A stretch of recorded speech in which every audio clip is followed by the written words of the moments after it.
So we'll be starting the session 5 today.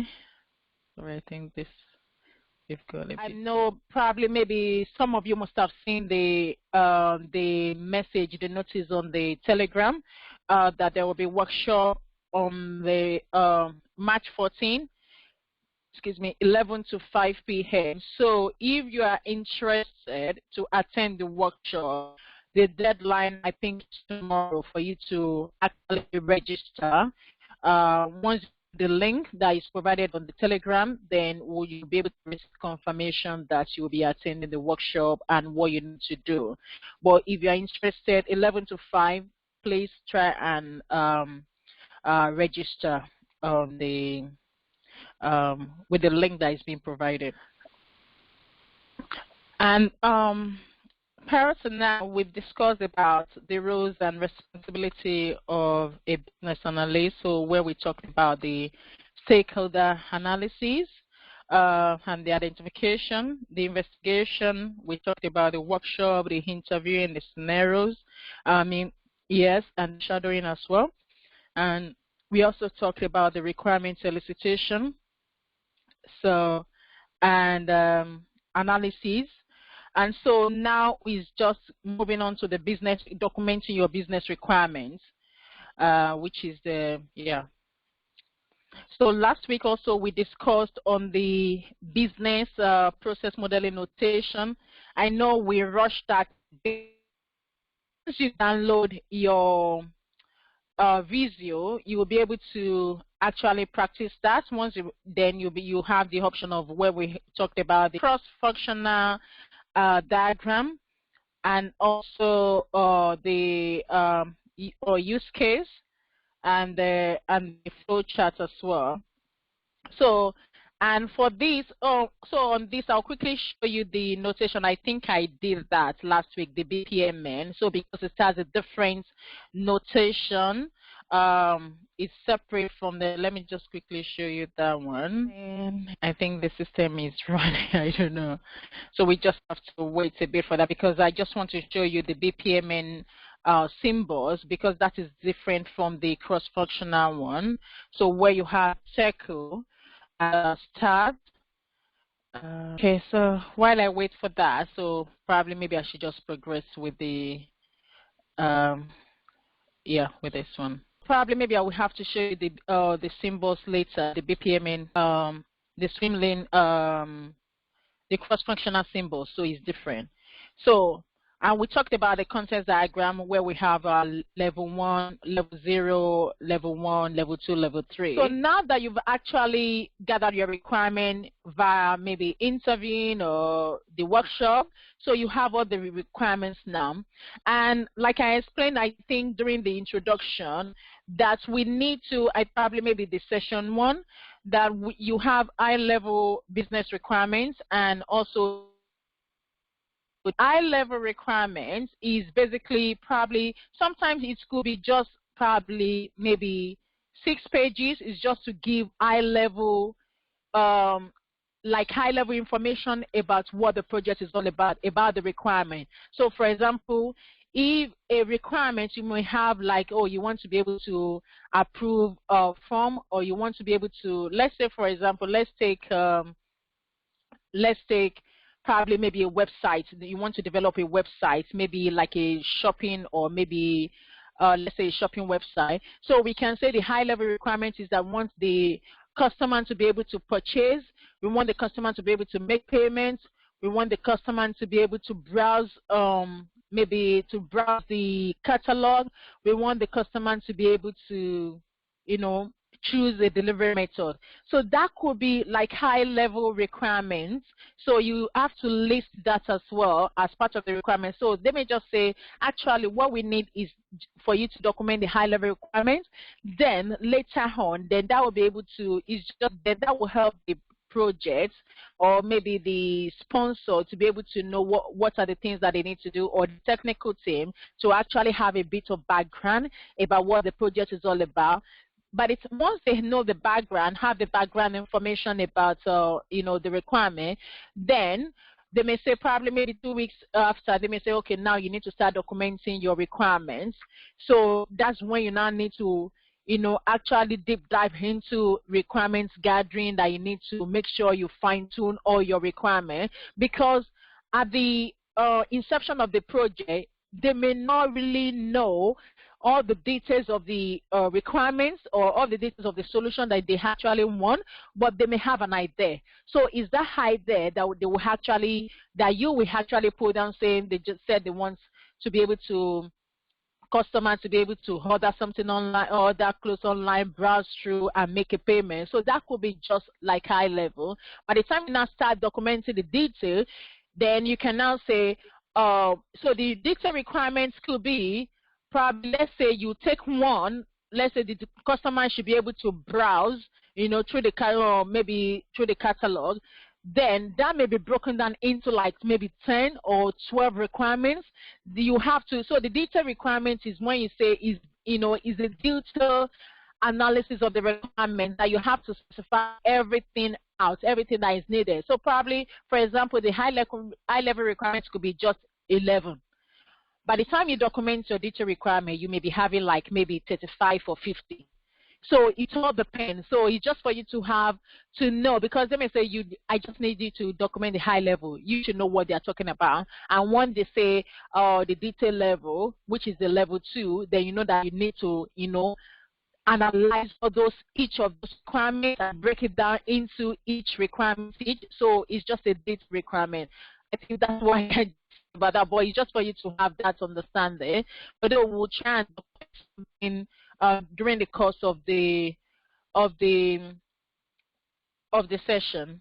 So then you have most times you have a requirement template, that most organization, but once you join an organization, it's possible that they will have a business. Maybe if they have some organization, if you are probably maybe first person that will be in the organization, they may not have that. You may have to come up with a template, but most times they will have sort of like a BA template or BA artifacts that you can actually, brush through the folders to see the template they're actually using for documenting the requirements, or maybe for the impact assessment or traceability matrix. So most times you have a template to work on, but I will show you just a sample, but it's just for you to know the structure, then how you need to document it, so then you can work with any template you come across. So once you have understanding on how to write your requirements, how to write your user stories, how to write, all the basic things that form the business requirement documents, then you will be fine with that. And so just moving on from there, so we are talking in your business requirement documents. So you have what we call functional requirements. So we have what we call functional requirements and non-functional requirements. And sometimes they may call it functional requirements. If you see, I said, FRSD, so they may say functional requirements specification document. And some people may say functional requirements document. So it depends. And most of these, sometimes some people have, some organizations, they have a separate template for functional requirement documents, and they have a separate one for non-functional requirement document. But everything is still comes as because most times, like all the places I've worked, the business requirement documents will comprise all these functional requirements and non-functional requirements. But it depends on the organization that you actually work, that you are working with them, definitely how they want you to document it. But it's just for you to actually understand that. And what is your business requirement documents? It's define the high level and the detailed business requirements, and which it has to do with your non-functional requirements, your processes, the business rules, the background information, the problem statements. I'm going to show you a sample soon. And also, documenting your business requirements, you provide like high-level overview of what the requirement is all about. And sometimes, like I mentioned earlier, when you're documenting your high-level requirement, it could be to provide like a ballpark, for the solution. So by the time you now start doing the detail, definitely you'll be able to know. And once you are documenting your business requirements documents, it's possible that you have because by the time you draft, start working on it, the first one would be a draft, which is the version 0.1. So okay, maybe I would do, so let's look at the business requirements document templates. I think that will actually help. Just loading the template. Yeah, I hope you can see that. So this is one of the templates that I've actually put together. Sorry, the system is slow. Yeah. So it depends on the template that you actually have in the organization. You know, sometimes you may have the revision as the first page, and you know, once you start documenting your requirements, your revision, you know, you have to, because we need to be able to know, you know, what version are you, you know, for version control, let me just say that for version control, we need to be able to know what version of the business requirement document am I looking at, because when you say that, by the time you do the first draft, it will be 0.1, and probably maybe somebody made a comment, or you know, on it, you will update it, then that will change to 0.2. So probably by the time you send it back to that person that probably made the first comment, so it could be 0.3. So you need to make sure you put the version control, the version number for the document. You need to make sure you put it here. Like this one, I put 2.0. It's because the first 1.0, after having like 0.1, 0.2, 0.3, before it's been approved, by the time it's been approved, it's actually changed to 1.0, but that was the baseline of the requirement because all the stakeholders actually have approved it. Then later, some people may probably maybe made a request saying, oh, we actually need these features or functionality. Then I updated it. Once they sign it off again, which is the second sign off, then it changes to 2.0, so which is the updated one. So whatever document version of the document that you are working on, you just need to make sure, you know, just to keep track of the changes and to be able to let the people that are actually reviewing the documents know. And this one is just the approval because it has been approved. Assuming that it's 1.1, that means it will still be in draft.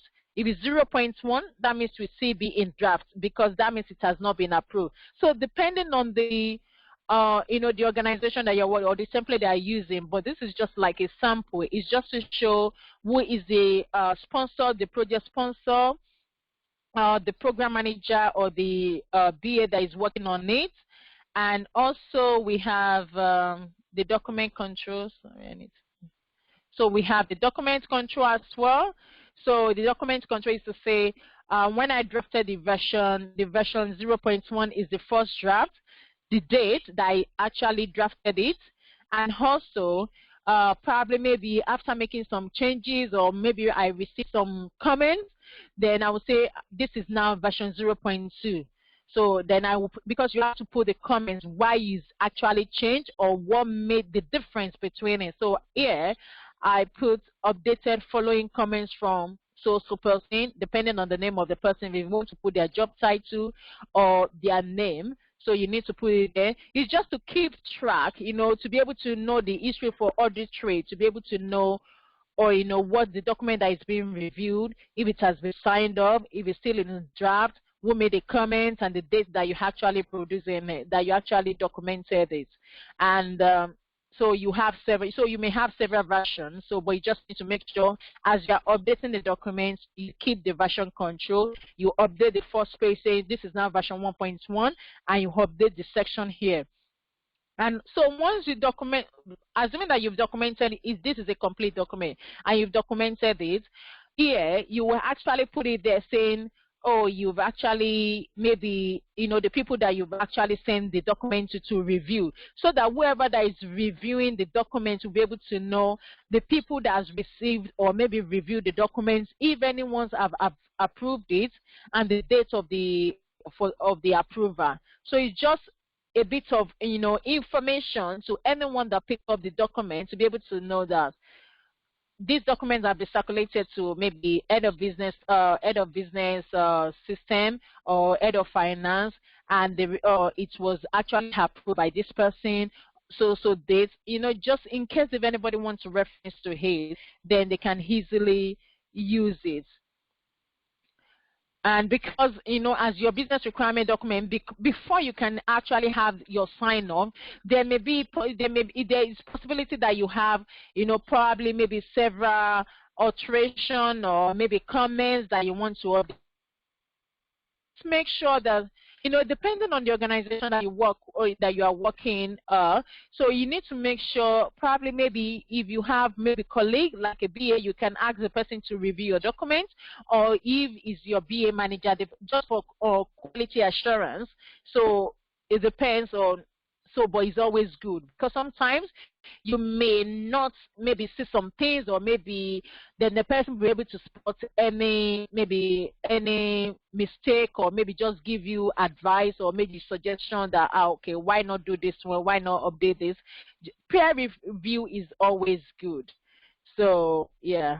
And once you send these documents, because once you document this the BRD, you send it to the business stakeholders to review, because they have the opportunity to be able to actually say, to validate all those information that you've actually, or the requirements I've actually given to you. So is a document that you'll be sending to the supplier. If it's something that you actually asked to do with external supplier, that you're purchasing a system or a solution, definitely this is a document that you'll be sending to the supplier as well, to say, these are your processes, these are your requirements. Then they'll be able to know the solution they actually, that they need to provide for you. So this is just a template anyway. This is just a template, so I would just see another section that I need to talk. So here, like this one, it has, about the document. So it could be about the project, what the project is all about, and the glossary maybe, because when you actually document your business requirement document, you need to make sure you actually, because you could use something like CRM. If you put CRM in the document, not if anybody picks up that document and you don't, if you are using the acronyms, they may not really know what you meant by the CRM. Some people may think it's customer relation management. Some people may think, oh, it's customer redirectory, or mobile. It could mean anything. So that is compulsory, is mandatory, that when you document your business requirements, any abbreviation, any acronyms that you use there, just make sure you put down the full meaning. You have a section that will say BRD, I'm just using that, so business requirement documents, or BI, business intelligence. So whatever acronyms that you use in your documents, make sure people can actually reference to it, because it's not everyone that will actually understand or that will know what you meant by that acronym. But by providing CM, it means customer mobile, or when they see WD, they know it's website directory. So it's always good to have the glossary, within the documents. So then the related document, it could be probably maybe with this project you have some architectural design that you need to reference to, that, or that you want the person that is actually reading the document to actually reference to. Then you can say these are the related documents, and it could even be your process maps. Because if you map your process map in Visio, some people just embed that in, probably they will convert it to PDF, then they will embed it within the document, within the BRD documents. So it could be under this section, the related documents, you just embed, the PDF of the process map or the process flow that you've actually mapped. You just, put in under this section saying related document. So when the suppliers or the technician or whoever that is looking at this BRD, they will be able to reference to, to the embedded documents that you've actually, or maybe the links or whatever you put in there, they will be able to reference to it. And also the business problem statement, probably it could be the reason why you are doing the project. So that's, it could be. And the background information, the current situation could be the current situation of the solution or the organization. So you need to explain that. So it depends. So all this thing is just and probably maybe this project is dependent on another project. probably maybe you have several projects within the organization, and it could even be just few projects, but it could be that maybe you are having CRM and you have another let's say another project that is looking into data. So you could say probably if it's actually relates, it has dependency on the data project, then you need to, specify saying, oh, this particular project is dependent on maybe the data project. So depending if there's any dependency, then you just need to mention that. Then the scope, this is very key, because sometimes when you actually documenting some the business requirement document, you need to scope it. It needs to have a scope. For example, if I'm writing a requirement and I'm saying the solution must allow, all the users that actually, let's say all the users or maybe all the customers, it could be I just want only UK customer. Then I can say the scope would be, UK customers, because it's not everybody that wants to probably maybe have a solution or have a business that wants maybe people all over the world to actually access their website, but I could say I want UK customers to be able to register on my website. I want the UK customer to be able to browse or to be able to place an order. So I'm just giving that as a scenario. So it depends. So most times, you need to put the scope of your project, and it could be probably maybe the solution is just to allow only the finance team to access that. Maybe they will be the only one that will be using the new application. So it could be anything. So you just need to make sure you put the scope of the project, the people that are concerned. It could be maybe outside UK or within the organization or outside the organization or maybe different teams. So the scope, and so this is where you have in scope and out of scope. So probably we may say we are not actually developing the website that we are actually developing now. We just want only UK users. So that means I would say out of scope would be non-UK users or non-UK residents. So that's the explanation. So depending on your project, so you just need to know how to work around. Then the key business objectives. So what are the objectives of the business? So you need to put it there. And also the risks, because when you are documenting your requirements, so some people have this session as risk as well. So it's just the risks that you foresee. Probably if the people are not really trained, there may be a constraint that if the users are not trained, it could affect the project. So whatever you think the risk could be, you have to document it. And assumption as well.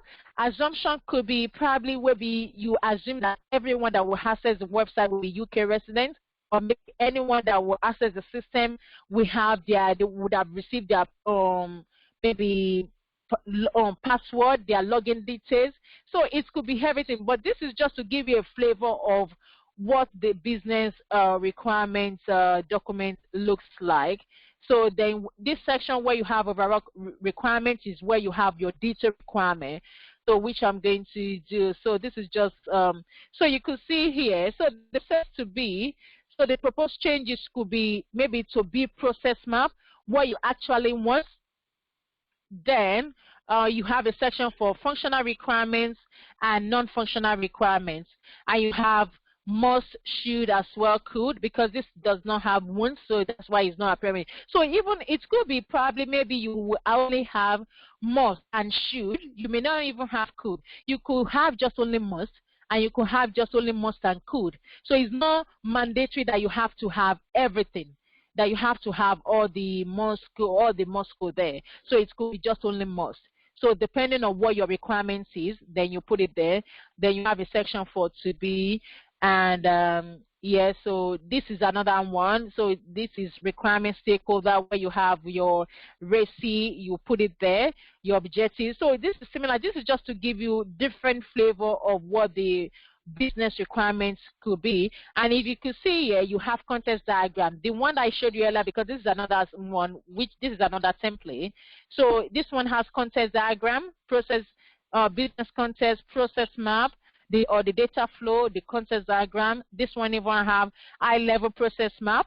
So depending on the template that you're actually using or the project, so you could have, and you could see this one it has a revision history just at, that means at the back of the document.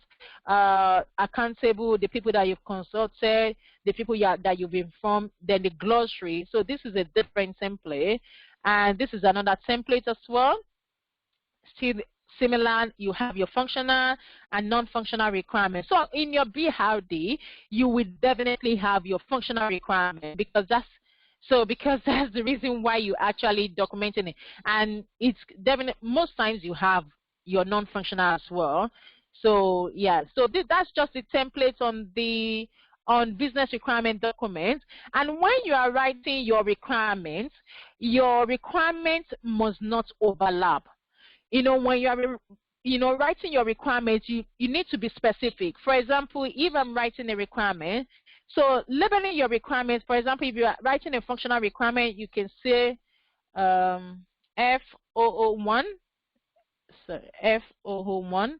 So that is so, because you need to number your requirements, because how will you know, or if you want to reference, you know, the requirements, you need to be able to know, or whoever that is reading it needs to know what you are referring to. So that's why labeling or numbering your requirements is very, very important. So that means means functional requirements, then number 1. So I can say the application. So what I want is that the application, let's say we want to develop a website. So I can say the solution. I can say the solution. Let's say the solution. The solution must have or maybe the solution. Let's say the solution must have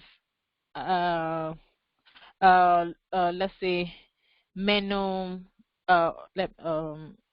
websites. Let's look at one.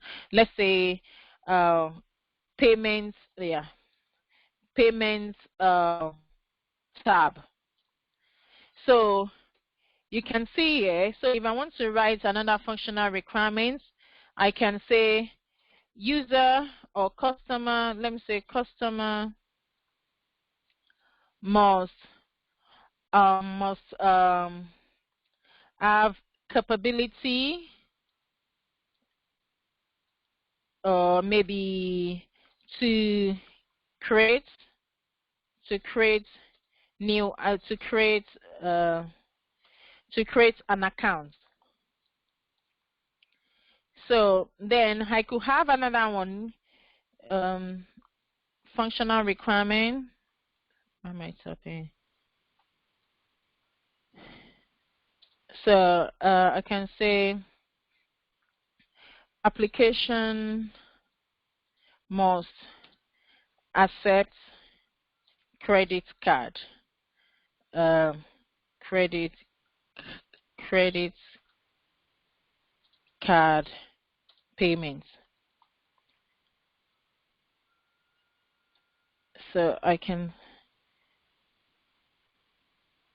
So you can now see application have must accept debit card payments. I can write another one saying file application or solution, whatever it is, must accept gift voucher payments. Yeah, so you can see now, so I did not lump this requirement, because I could say application must accept payments. But if I'm saying application must accept payments, that is not a requirement per se. Fine, it may be a large requirement, which we are going to discuss later, but is not one requirement, is not specific. You are specific in saying if you are using level, but when you are writing your detailed requirement, you need to be specific. That's why you say there must be, the requirement has to be concise, it has to be clear, it has to be unambiguous, because if you say payments could be anything. It could be paper payments, it could be debit card, it could be credit card, it could be voucher, it could be any payments, any type of payments. It could be Bitcoin payments. So, but documenting your detailed requirement, if you're writing high-level requirement, it is acceptable to say applications asking me to actually give a detail, the exact thing that you actually want. So that is why you need to say application must accept credit card. That means we want the solution to be able to accept, credit card, debit card, gift voucher, all those things. So that is just how you write your requirements. So you don't lump the requirements up. So, and you must not have duplication of requirements. So assume you have a requirement, probably maybe stakeholder here, I've given you a requirement saying, I want the customer to be able to pay with their credit card. Customers, stakeholders still say, I want the customer to be able to pay with a credit card. Because they've given you that requirement twice, now is the same requirement, but two different people or multiple people have given you the same requirement. So you only need to document it once. So there should be no duplication of the requirements. And when you are writing your requirements, it has to be one requirement per one, let's say one line. Like this F003, I can't say application must accept credit card and debit card payments. I can't say that. That is not how to write your requirement. That means that's two requirements. If you lump this F004, credit card and debit card payment together, that's two requirements, and that's not how you write your requirement. One requirement per one line. So that is how you write your statement. So that is how you write your requirements. So your requirements has to be clear, and you don't have to use technical language, because the people that will be reading it, you just want it to write it in a plain English. It has to be relevant, and your requirements as well needs to be traceable. For example, if I'm saying application must accept gift voucher, that means I can actually trace this to payments, and I can actually trace this. By the time probably maybe we are looking for the requirements, somebody can say, oh, can you refer to F005? That's the requirement for payments or for the gift of voucher. So that's one of the things as well. And your requirements must be testable. So those are the features, those are the, let me say, how your BRD needs to look, because any of your requirements, we need to be able to test it. So now we can easily test this. So once the solution provider provides you the website, you can easily go onto the website. The tester will go onto the website and try to use the debit card payment. And if it goes through, that means it's passed. And if it doesn't, yeah, that means it fails. So they'll be able to test this, each of these requirements, separately. So that's why we're saying your requirements need to be testable as well. So, when you document your requirements, you send it to probably maybe the stakeholders, the supplier, or the technical. It's just explaining what you actually need. And sometimes, some people actually have their BRD in Excel. So it all depends, but most times like all the places I've worked in Microsoft Word, but some organizations, they use Excel to actually document the requirements. So it all depends, but most times it's usually Microsoft Word.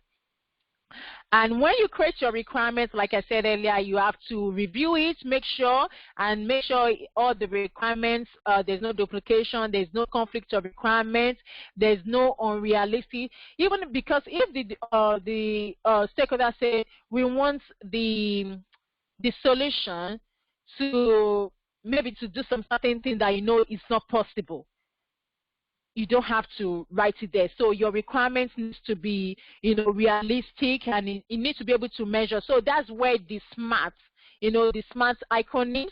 The SMART: specific, measurable, achievable, and relevant and traceable. That is SMART. When they say, because that's how you can measure your requirements. So you just need to remember that SMART. And yeah, I think that's all I will say on that requirement. So we can move on to yes. So your functional requirements. So when we are talking about the functional requirement, so the functional requirements define, what the solution is supposed to do. Like now, I'm saying the solution should be able to create a payment or to be able to create an account. I'm saying the solution should be able to, to be able to accept payments. I should be able to make a payment. So those are functional requirements, or maybe to log in. Log in is a functional requirement. Purchase, payments, or maybe place order. Those things like that are functional requirements of a website.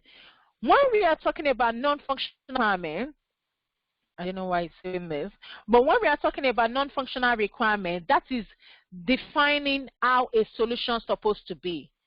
So I can say, if I want to write my non-functional requirement, it should be NF file.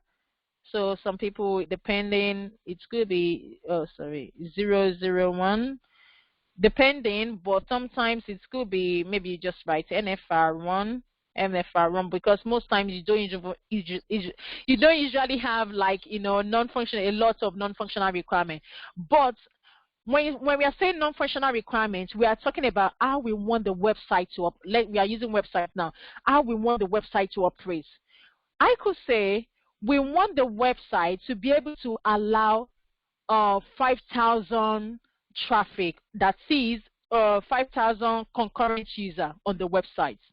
So that is non-functional requirement. It has nothing to do with the functionality of the website, but we are talking about how the website should operate, how the website is supposed to, to be. So now let's write this. So we want to say the website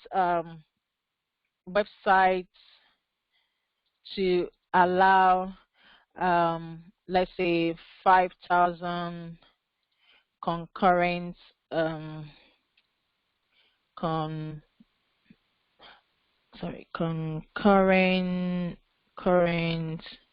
concurrent user.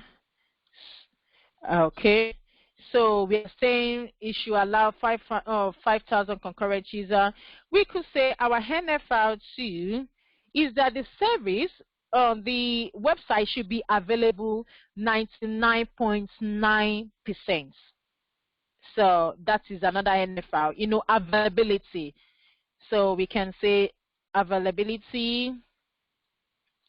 Definitely you write it in full sentence, availability of let's say 99.9%. Yeah. Where's my percentage? Yeah. So, and we could say so the non-functional requirements is specify, how you judge the operation of that website, rather than, the behavior. So, and sometimes some people, they may even probably, depending on how your number is, some people may say N0001, so that means it's non-functional. They know N02. So, but you need to be familiar with this just in case if you see, and it could be they will say F01. So once it sees that, the N01 is non-functional, the F0 whatever is is non-functional, is functional. So, and so the numbering is also good as well for you to know. And so when you are doing your non-functional requirements, and functional requirements, you need to apply must code. That is, you could see here I said must. I could say if it's should, then I'll put should. So when you are doing this, as we're writing this, it could be you say probably websites must allow. It could be I would say must allow. I can say availability should be, the must go to non-functional and functional requirements as well. And so your non-functional could be performance, it could be scalability, it could be capacity, it could be reliability, it could be the the recoverable, it could be the service as well, it could be about the security, It could be about regulatory. It could be about data integrity. It could be about integration, because some requirements, because I know I've worked on a project before that I think one of the person that actually documented the requirement did not specify, one of the NFR. The person, because when documented the requirements, I think when the person documented the requirements, the person actually put should be able to work with Internet Explorer. So because that's one of the non-functional requirements, but did not specify which version of the Internet Explorer that we need to, that the solution provider, the supplier, needs to make sure we can use the website or the application on. So after developing the or maybe giving us the solution, we were actually using Internet Explorer 11, but the supplier will actually develop that solution based on Internet Explorer 10. So that means, because we could not use the service, because when we actually load it up, it will just say cannot find a page or something like that. Just because we did not, so when we started reviewing that, why is it not working, we cannot access this solution, then somebody said, oh, what Internet Explorer are you using? Firefox or Mozilla or Firefox, or are you using Google Chrome? Are you using Internet Explorer? Then we said, oh, Internet Explorer. Which version of the Internet Explorer? Internet Explorer 11. They said, oh, sorry, this solution can only support Internet Explorer 10. Is that not a failure?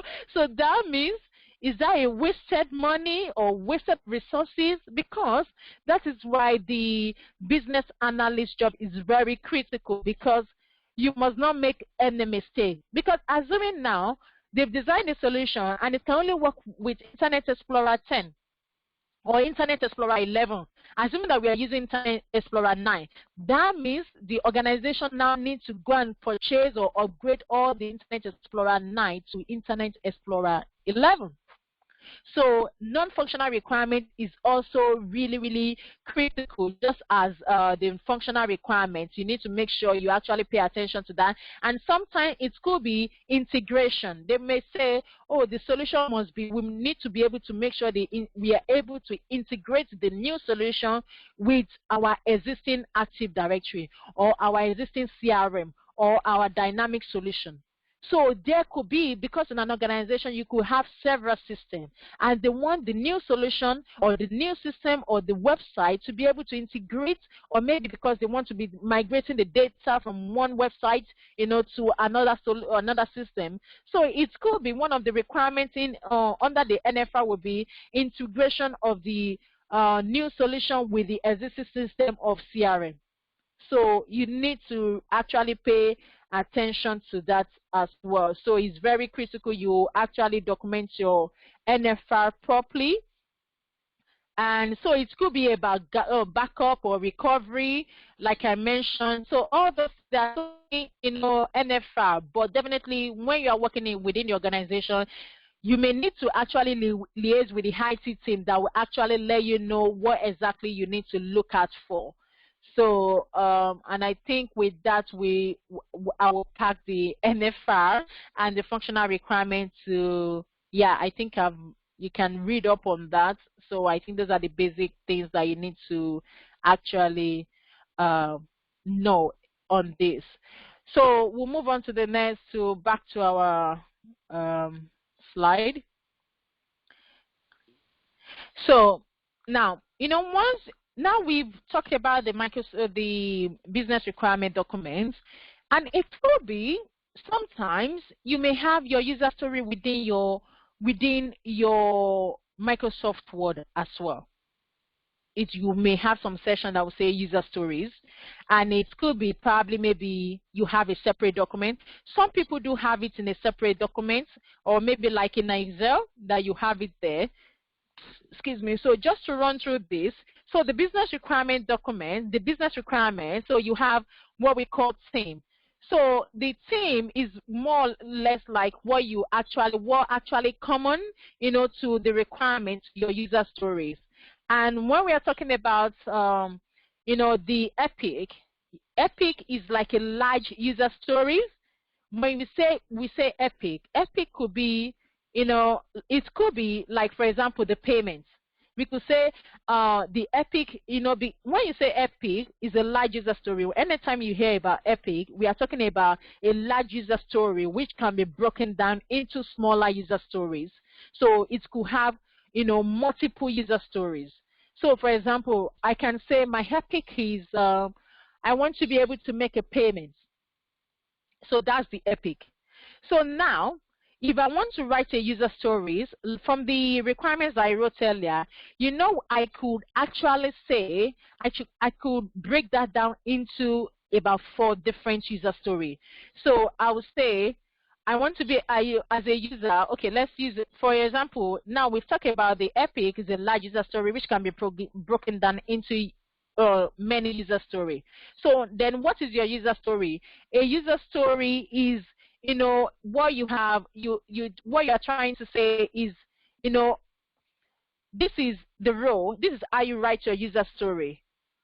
When you're writing your user story, it's just explaining, writing it in perspective of the user, of the end user. That's how you write your user story. I can say as a customer, because the format is you say as the role of that person or the type of the user, it could be post customer.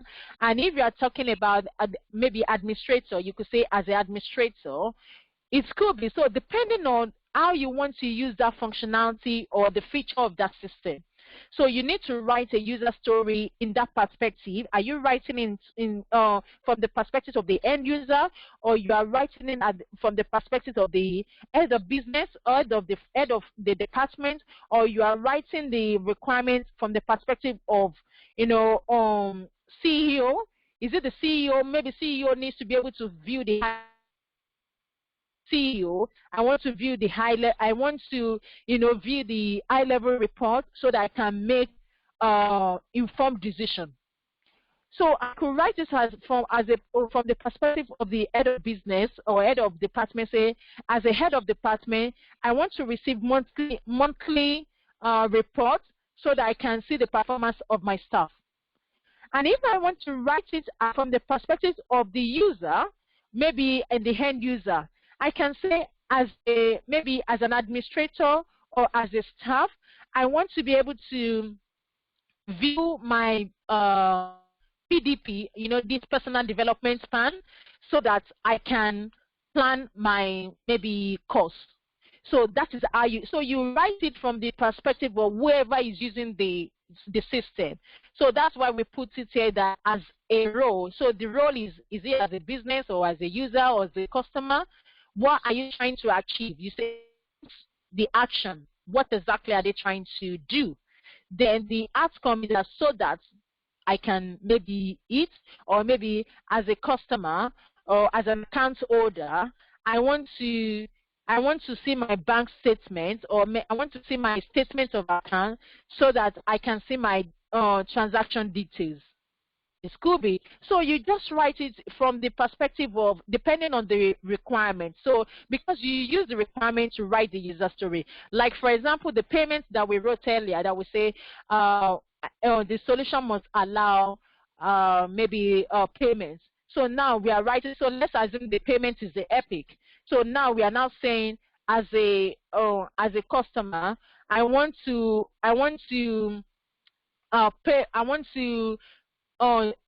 pay with my direct debit or my direct debit card so that I can pay for the order. Or as a customer, I want to pay with my credit card so that I can make payment for the order. Depending on whatever the reason why you are doing it. So you could have CCO credit card here, you could have debit card here, you could have gift, depending on whatever the requirements. So you just make sure you put that there. And here you could see as well that as who, so this is another format saying who exactly I want what exactly are you trying to do, then why do you want to you actually want to do it. So that is how you write your user story. So your user story has to be clear as well. It has to be simple and it has to be specific. because you can't lump up 2 requirements in one user story. So it's one requirement from one user story. So like the functional requirement that we wrote the other time, so you have a user story for credit card, you have a user story for debit card, you have another user story for gift voucher, you have another story for PayPal. So that's how you write your user story. So depending on, so one requirement could have, so you could say now that payments as EPI now has about four user stories. So that is how the user stories. And, and the reason the user story is also very important because the tester, actually the QA, they actually rely on your user story. They rely on your requirements. Sometimes some people, they don't even want to read the BRD that you've documented, like all those pages. They will just look at your requirement, they look at the user stories.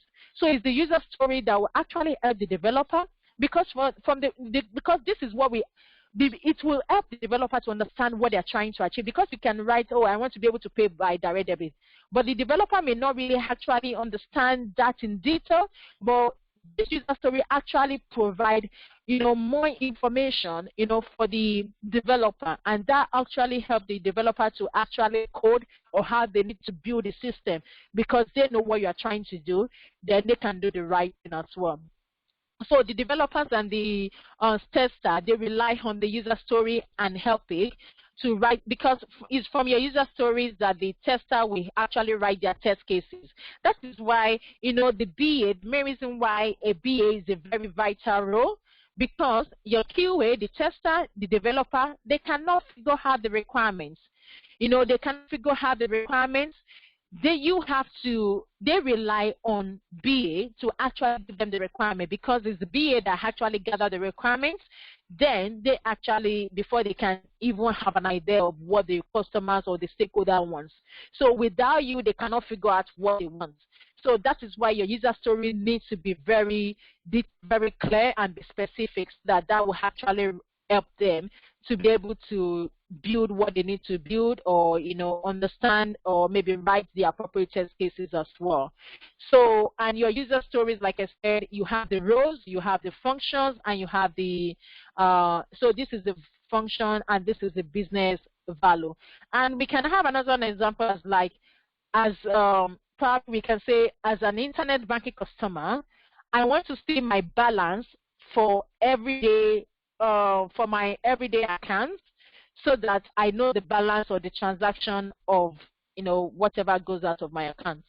So you can even say, as a student, I want to check my grade online, so that I don't have to go to college to check the board. So that could be a user story, depending on the project or the solution that you are actually working on.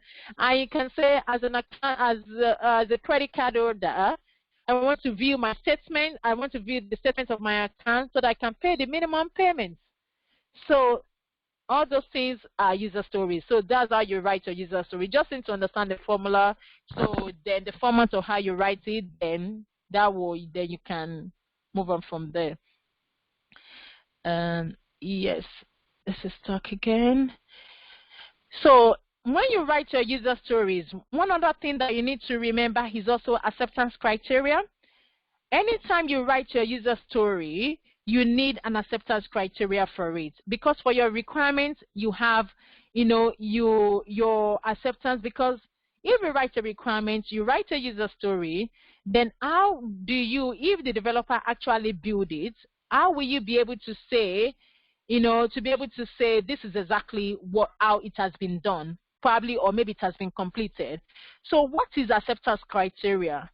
So if all within your user story have been met, or maybe the user stories have been completed, before the developer can say, I've actually finished a job. Because you need to be able to say, so for example, like the one that we mentioned about the payments, I can say the acceptance criteria could be the customer must be able to pay with credit card. So that's an acceptance criteria. The customer must be able to pay with debit card. That's an acceptance. acceptance criteria. So it's like a checklist for you to be able to determine that requirement that you've written, if it has been met. What are you to use to test if that requirement has been met? If the requirement has been met, how are you going to test it? What tests are you going to do for you to say, yes, my requirement is done? So that's the acceptance criteria. I'm going to show you if we still have time. I will try and make sure we cover this before we finish 9:30. So when should you document your acceptance criteria? You should document your acceptance criteria before they even start implementing the solution. Because once you document your requirements, now you know the requirements. The stakeholder has given you the information on what they are trying to do, that they want to be able to make a payment. They want the customer to be able to make a payment online by credit card, by debit card. Then you ask the customer, how do we check how do you want to check if this has been met? Even without you asking, you will know that definitely the customer must be able to pay with their debit card, with their with PayPal. You need to be able to test that. So that will be the requirement. So as a BA, you document the acceptance criteria because you have the understanding of the requirements, you have the understanding of the user perspective, what they're trying to do from the user story. Then you'll be able to know the tests that you need to do, or the stakeholder needs to do before you can actually say that requirement has been met.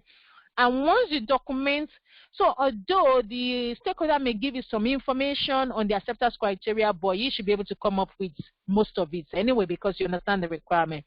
And whenever you actually document your acceptance criteria, you need to review it with your stakeholders because the stakeholder should be able to tell you you agree with all the acceptance criteria that you've written and that this is how they are going to test it to be able to say their requirement has been met. So they need to review, the stakeholder needs to review your acceptance criteria whenever you write it, and you need to review your user story with your stakeholder as well so that you understand, and if you make any mistake, they'll be able to correct you, and your acceptance criteria as well. They should sign off your acceptance criteria and your user stories. So that is very story. Each user story, like I mentioned, each user story must have at least one acceptance criteria. It's possible that a user story may have like maybe 2, 3, 4 acceptance criteria. How you are going to meet it, how you are going to test it, it could be. So, but at least your user story must have at least acceptance criteria. Because if you have a requirement, how are you going to test it? How are you going to show to me or show to the stakeholder saying that has been meant? How are you going to demonstrate it to the stakeholder? So that means at least you need something to be able to demonstrate to the stakeholder saying the developer has actually done the exact thing that they've actually requested for. So, and each acceptance criteria must be testable, like I said, it must be achievable, and it must be realistic as well. And another way, for your acceptance criteria, you could write acceptance criteria. Okay, let me just go to the acceptance criteria now. So since we've discussed that, I think probably maybe that's well. I'm just trying to load up and show you acceptance criteria because there's another way that you can actually write your acceptance criteria. So okay, let me do this Excel. Okay. Oh, sorry. Yes. So you could see here, so this is a sample, like some examples. You can see my requirements here. This is a template because, like I said, some organizations, they may want you to write the user stories and your acceptance criteria in Excel. So here I've written my requirements ID because definitely you've written your requirements in your BRD, saying maybe a user or customer must be able to register. Maybe that's what you've written there in your requirement, saying the user must be able to register. So now I've mentioned that requirement is maybe functional requirements on. So what is the feature, which is the registration? Here I'm saying as an applicant, I want to create an account so that I can apply for a job. Then here I have my acceptance criteria as 3 acceptance criteria. So which I'm saying applicant is able to create an account, applicant is able to apply for the job, and applicant with an account can apply for job. So you have 3 criteria to be able to say this is registration is actually, or maybe to be able to register has actually been met. Always make sure you put your priority as well. So that's very important. And you have another example here. As a candidate, I want to be able to create memorable questions so that I can, retrieve my accounts. So that means applicants must be able to set up memorable question, or applicants must be able to reset password. So maybe that's additional acceptance criteria here. The applicants must be able to accept, must be able to reset password. So that could be another acceptance criteria. So these are few user stories that you can actually, write as well. So you could see, so your user story could have 1, it could have 2 acceptance criteria, it could have multiple, depending on how it's going to be met.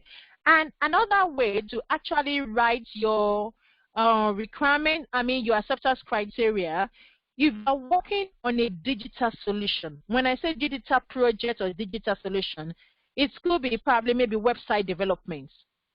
So there's a way that you can also write, because for a website project, the developer prefers you writing your acceptance criteria with a Gherkin language, which we call BDD. It's called Behavioral Driven Development. So here I can say, given I'm a customer. So given I'm a customer, when I click on register, when I click on register, then I can say, then a form display.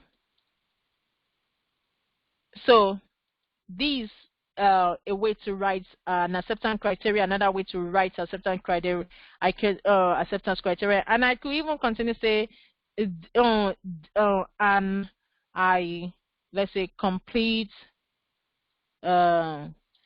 my details on the form.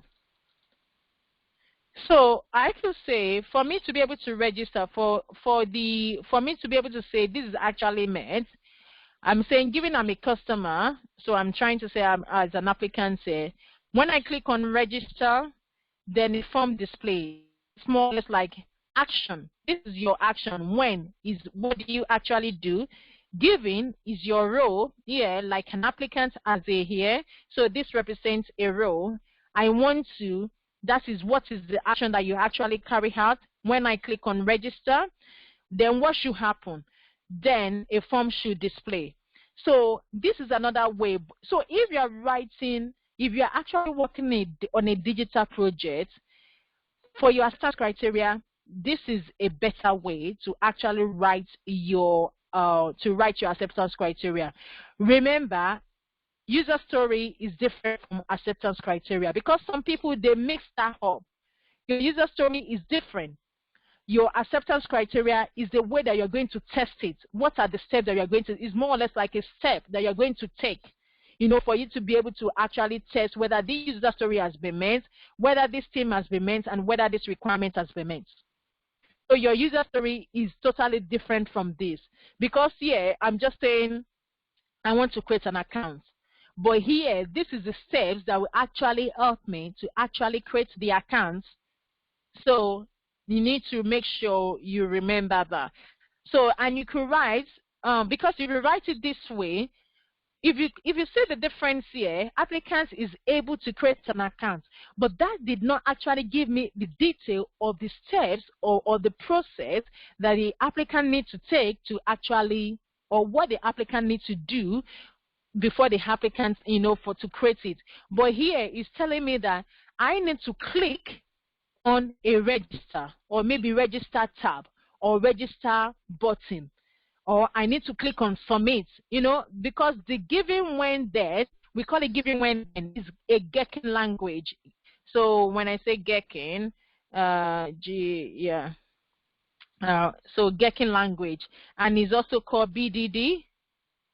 BDD. So it's always good when you are working on any digital projects. Any digital project, always write your acceptance criteria with giving when, then, and. So you can learn more on that, but that is very, very important, because if you write the acceptance criteria for a digital project in this way, the developer may not even know how they want to actually create that account. They may not really know, but you are, because, and I think that's actually for the next thing that I wanted to discuss, but probably maybe we'll push that to next way, is on the wireframe. Because with your wireframe, you'll be able to know that, okay, they need to click on register. Maybe they need to click on register before to create an account. You know, the process, the workflow. So it's really, but you need to, all these ones, the requirements, how you write your requirements, how you label your requirements, your non-functional and non-functional requirements, your user stories, your acceptance criteria. Always remember to, assign a priority to your requirements, regardless whether it's 5 requirements. Make sure you always put a priority. Even if you don't want to put like a separate column, for must, should, you can just write it that applicant must be able to, or if you are writing the requirements, I'm talking about the requirements, and you can say applicant must be able to register, applicant must be able to make a payment, applicant should be able to do, just write it like that. And if you think you just want to write applicant creating a payment, or maybe creating a website or creating an account, then you can write a separate column that will actually indicate the priority of that requirement. So this is very important. Just try and make sure you learn it. And there's another template, that's why I said depending on what they are using in your organization.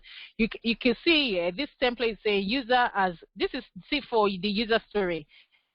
That means you are saying the user story as a candidate. I'm saying as a candidate, I want to create an account so that I can apply for a job. This is my priority, and this is the acceptance criteria. I will just name then I can say as a product officer, I want to check all the product labeling so that I can keep track of all the products in the warehouse. So it just depends on your, on the requirements. So, but this is how you write your requirements.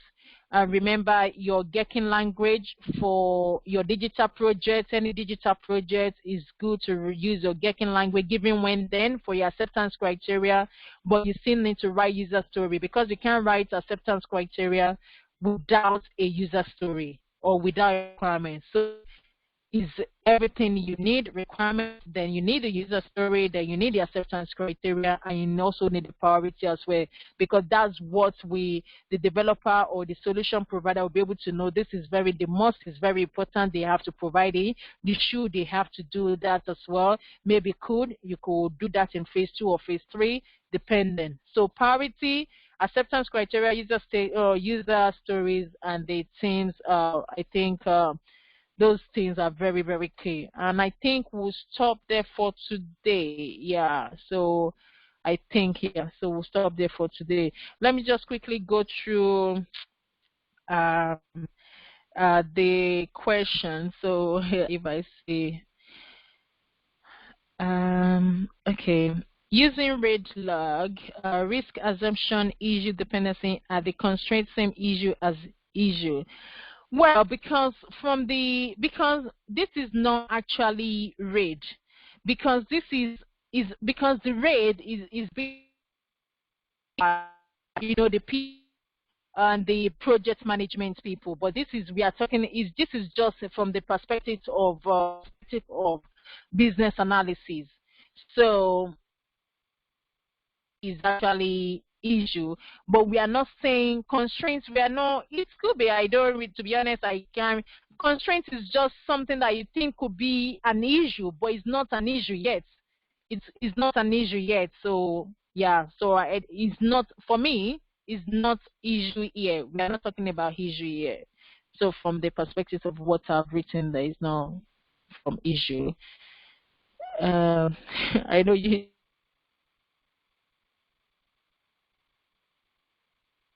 For non-digital projects as well. Well,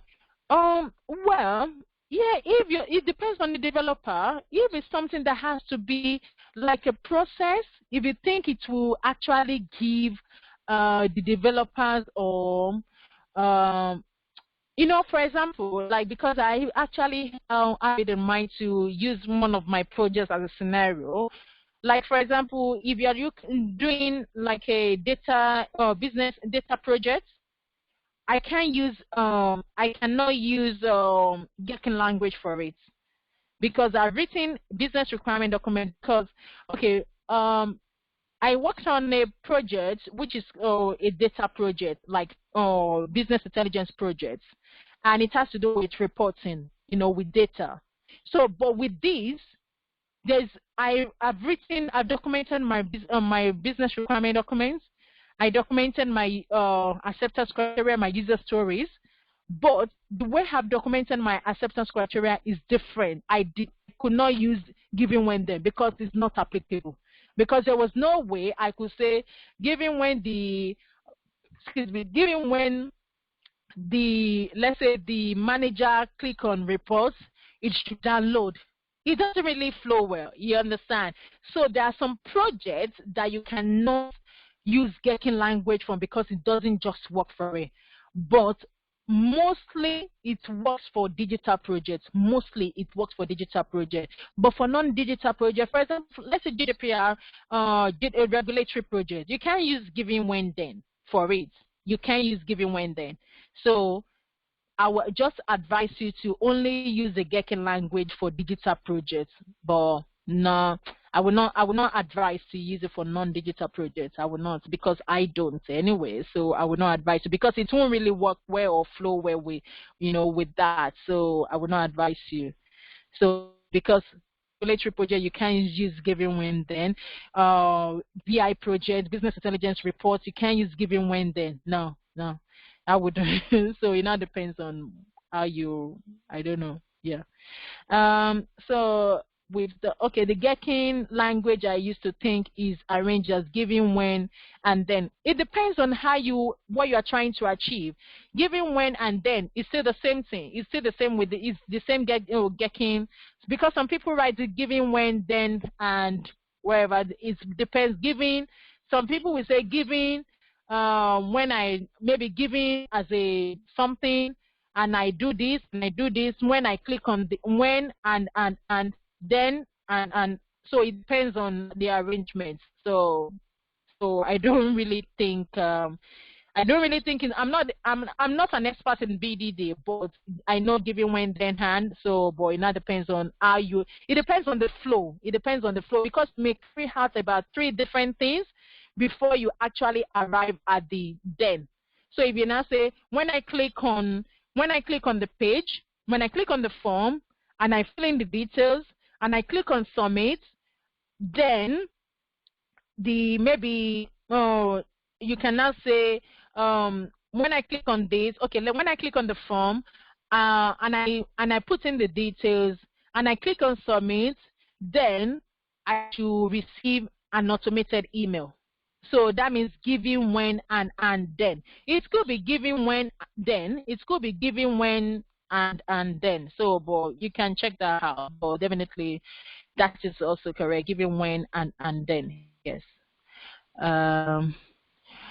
Please, when do you use FGD? Feature-driven development. Sorry, I've never used that before.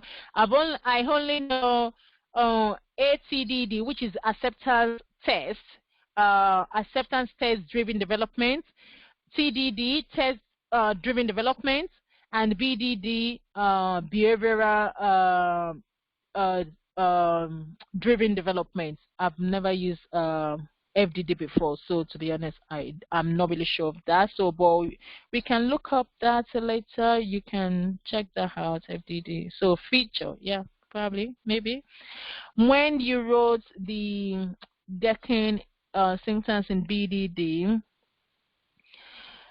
is there written in TDD, and if any, how should it be written? Well, the TDD or ATDD most times is, and BDD most times is usually written by tester, but these days they want a BA to be the business analyst to be able to write, Gherkin language as well.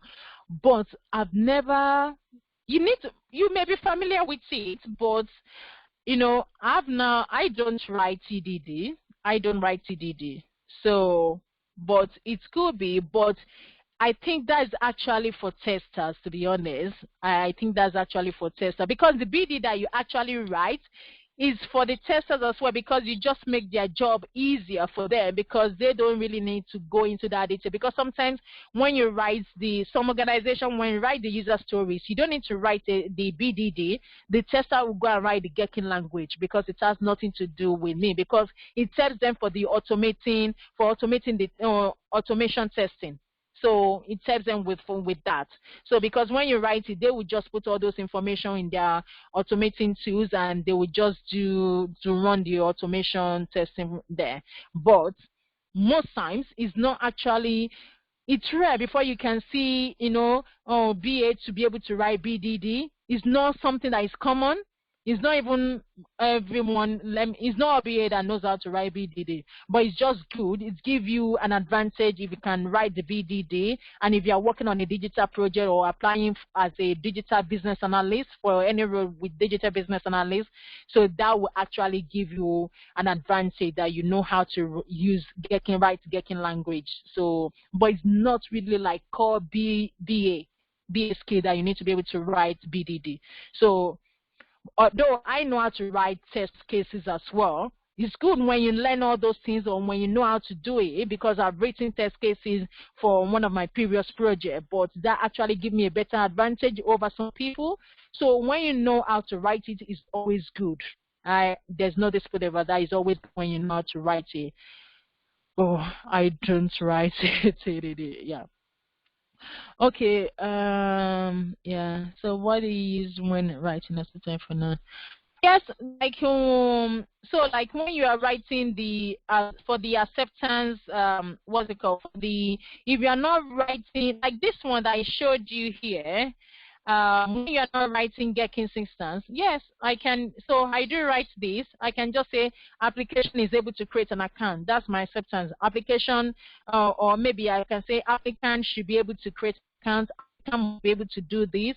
Your customer must be able to make a payment. That's my acceptance criteria, because what I'm saying is that once the customer can make payments with credit card, then that means that requirement on payments with CCC, solution must accept credit card payments, then that means that actually be met. Because if I say, yeah, for my, let's say for my payment, for my requirements on payments, let's say this is my requirement for payments, requirement for payments, the one we wrote the other time. So, and I say as a customer, sorry. So let's say payments, and I say as a customer, I want to pay with credit card. I want to pay with credit card. So that I can, let's say, settle my bills, or maybe place another, so depending on the reason. So I want to pay with credit card so that I can settle my bill, or maybe place another, so depending on what you choose to write. Then I can say my acceptance criteria will be customer, I can say customer should be, or must be, or is able to pay or make payments with credit card. Yeah, that's my acceptance criteria. That's it. So I can say customer is able to make payment with my credit. So it's because I'm not using must here, I can just say must. And I can just write customer must be able to make payment with credit card. That's it. So that is how you write the acceptance criteria. Because there are so many ways. You can even say the acceptance criteria, it could be the balance is displayed, the balance is calculated correctly, the balance is filtered, the balance displayed every transaction, you know, if it's something that has to do with your accounts.